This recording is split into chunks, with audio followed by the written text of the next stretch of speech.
Good morning, everybody. And today I will be talking in this CGR the practical aspects of home management of COVID-19. And I would be restricting my talk on the home isolation policies. So in this, we will be discussing about the consideration for clinicians when identifying and supporting patients who could receive care at home, consideration regarding the infection prevention and control requirements for the household to be suitable for caring for COVID-19 patients at home, and clinical monitoring and treatment of COVID-19 patients with mild disease at home, waste management policy, and considerations in special situations, which I shall be discussing in different case scenarios. So before I begin my talk, we should be knowing what is the definition of isolation. So isolation is when a person confirmed to have a contagious disease like COVID-19 in present case has to separate themselves from a healthy individual around them. And this is done to prevent the spread of infection among the common masses. It can be done at home, COVID care center, or an isolation center, whichever we choose to do so. So the decision to care for COVID-19 patients at home is essentially based on three pillars. First is the clinical evaluation of the COVID-19 patient, whether the patient is really eligible for home isolation or not. And it depends upon that the patient is having a mild or asymptomatic disease. Is there any requirement for any supportive care, or are there any risk factors existing with the patients like severe disease, age more than 60 years, smoking, obesity, any other comorbid conditions like cardiovascular disease, diabetes, chronic lung disease, CKD, immunosuppression, and cancer. The other pillar is in evaluation of the home setting. The home setting is the person with COVID-19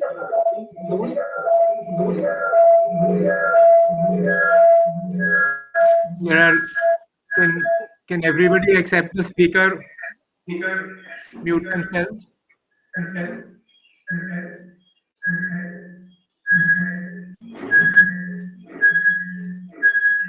So evaluation of the home setting is the second important question that we should ask before advising any COVID positive patient for home isolation. And these questions are: is the person with COVID-19 living alone? How is the person with COVID-19 and their family living? What is the infrastructure support? And is there, suppose a patient is living all alone, then we cannot advise home isolation because he will be totally unmonitored at home. How feasible and practical would it be to implement recommendations? What are the needs related to disability, caring responsibilities for adults, older adults, or children? Does the family understand when to call for medical assistance? Because the literacy level is also important while you are advising any patients for home isolation. And finally, what is the economic impact on the household? And the third important pillar is whether you can monitor the clinical situation, evaluate the person from time to time basis, and you should have a well-structured healthcare worker system in which a home-based care should be provided by health workers, and lines of communication between the caregivers and the trained health workers or public should be established, so that every 24 hours to 48 hours to 72 hours, some healthcare worker is taking account whether the person whom you have advised home isolation is being monitored properly. So first, before we start, who are the candidates for home isolation, we should be knowing what is the definition, ICMR definition for mild and asymptomatic cases.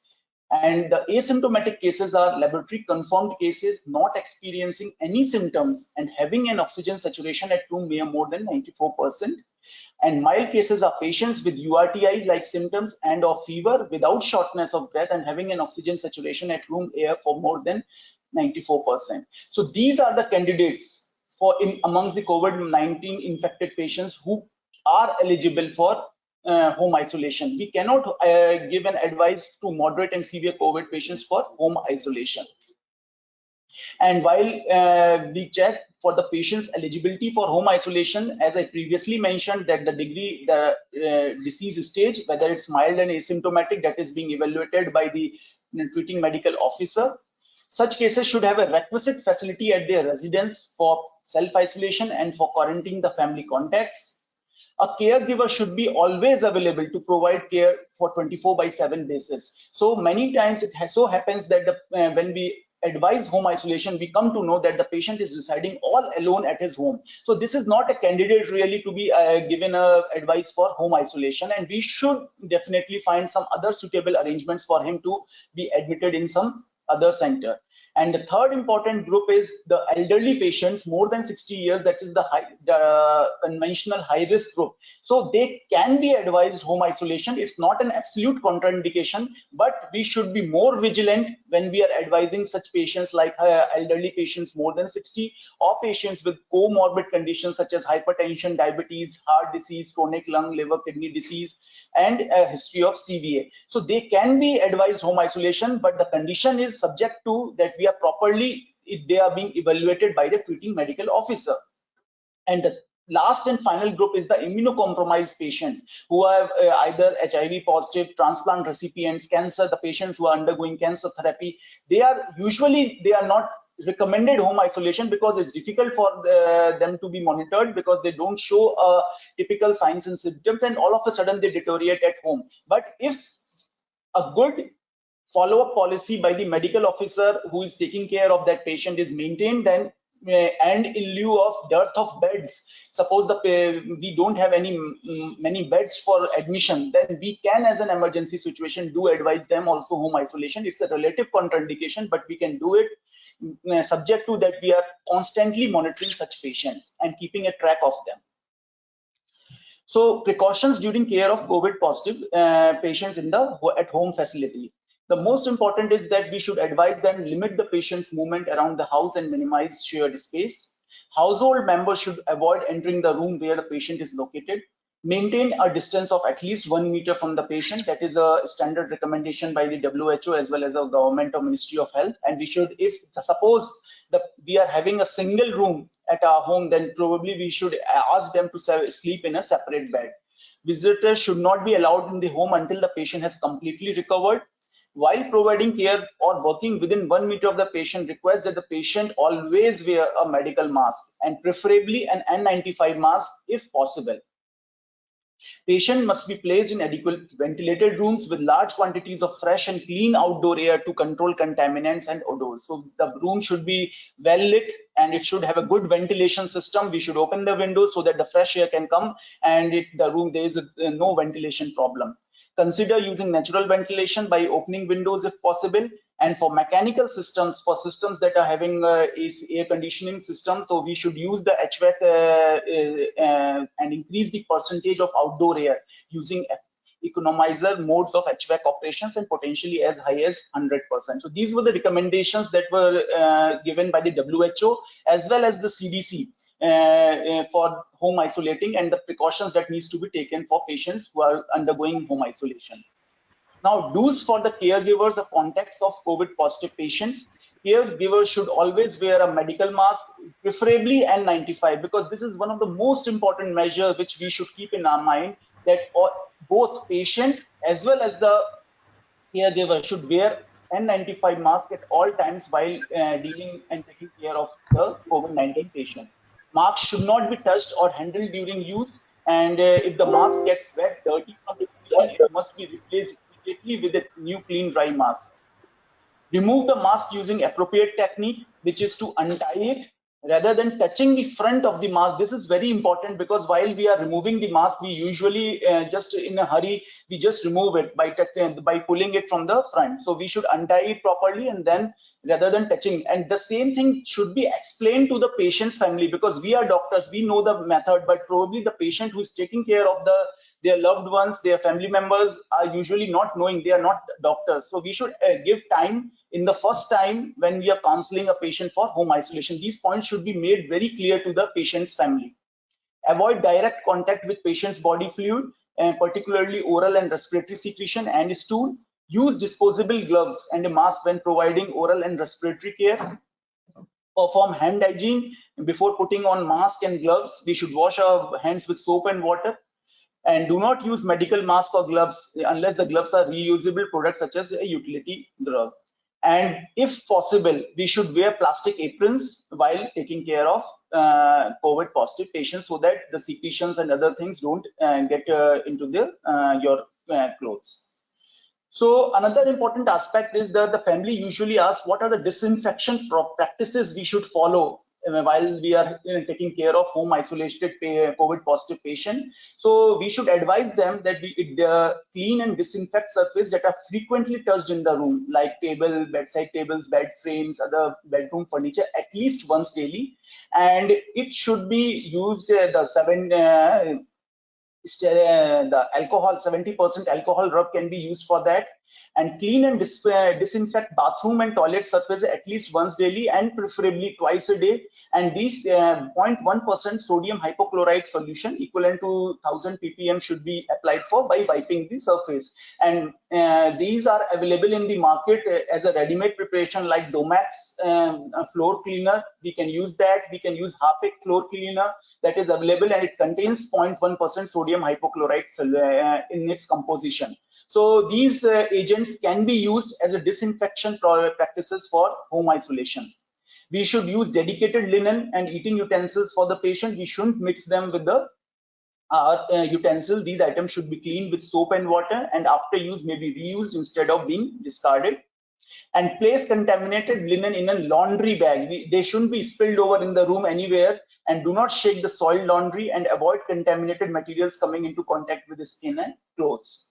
And as far as the washing the clothes is concerned, we should soak them in water, preferably if you have the facility of arranging chlorine tablets, then that can also be put in the one bucket of water, one single tablet with a contact time of 30 minutes. And then we should machine wash it at 60 to 90. Most of the washing machines now have the facility of heating facilities there, so we can or we can put some warm water in the bucket so that they get disinfected. So a machine wash at 60 to 90 degree with common household detergent and dry it thoroughly. So these are the important practices which we should advise, and probably many times the patient's family usually have these queries when you ask them for home isolating themselves. So we should be very clear what we advise them. And these is something very good placards which are available, and we can pass on through a media like WhatsApp or something, so that the patient's family can be really knowing about how to in day-to-day practice. They won't be bugging you, they don't be disturbing you for small things. Now comes another segment is the bio waste management, because the waste which is being produced by the patient's secretions and how to dispose them, that's again an important thing. So waste generated at home while caring for COVID-19 patients should be packed in strong bags. So you can use the polythene bags and put all the waste in double polythene bags, tape it around, and then you can finally throw it to the municipal waste dustbin. Then it doesn't cause any hazard to other people. If you are throwing it openly into the municipal waste dustbin, then it can create a hazard to the other person who is picking it up.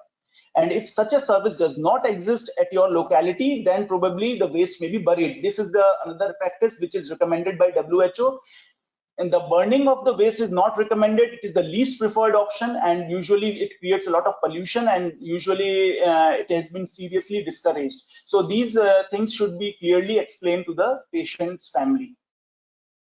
Now comes to another segment is the monitoring of COVID positive patients in home isolation. What really the patient's family should monitor, and this is a very good chart that has been released by the ICMR recently, and I feel that every patient's family can do it on their own. The day of symptoms and time, they can write it down every 4 hourly, the temperature and the heart rate and SpO2, because the SpO2 pulse oximeter can always show both the heart rate as well as the saturation, and a subjective feeling, whether they are feeling better, same or worse, and breathing better, same or worse. So this is a scale in which they can subjectively define, and the doctor who is monitoring, taking care of these patients, have to daily morning ask their charts to be sent to them, so that they can analyze whether the patient is worsening or they are really improving, if there is no danger signs. But the important features would be difficulty in breathing, dip in oxygen saturation less than 94% on room air,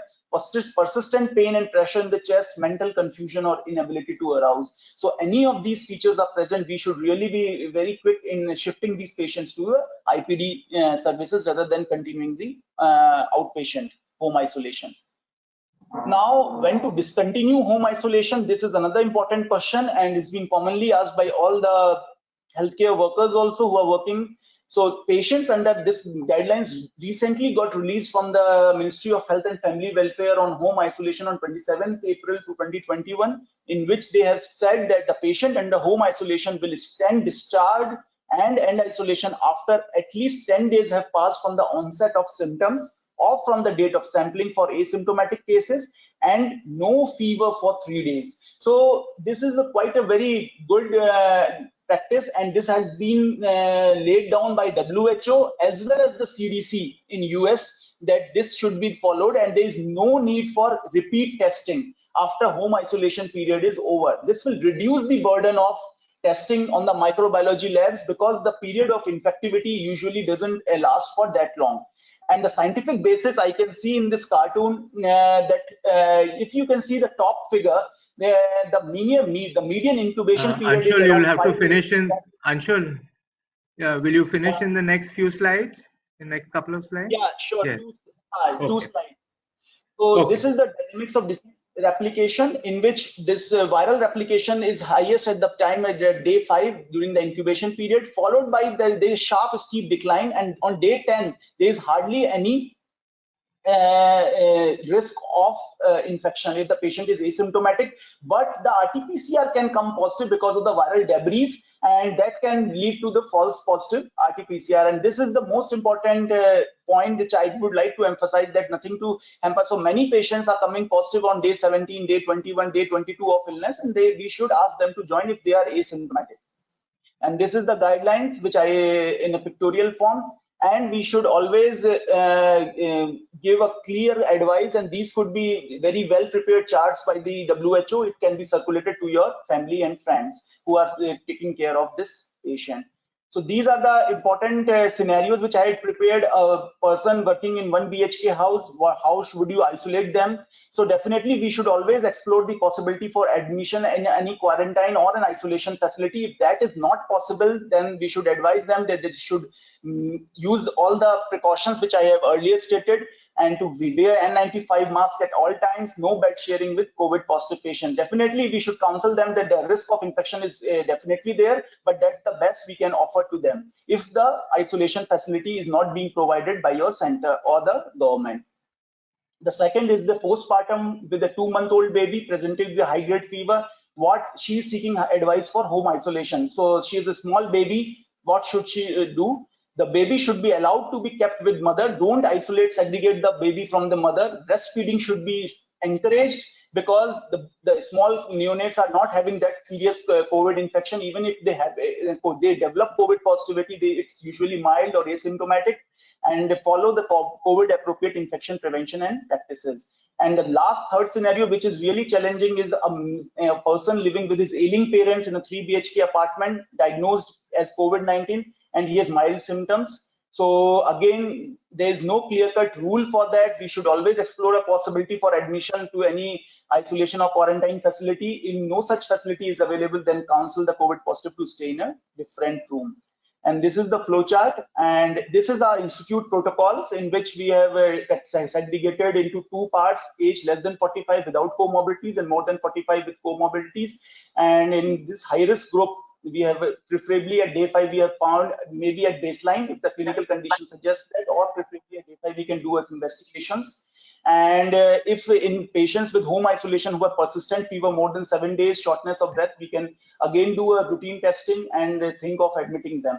So with this, I will conclude my talk on basics of home isolation.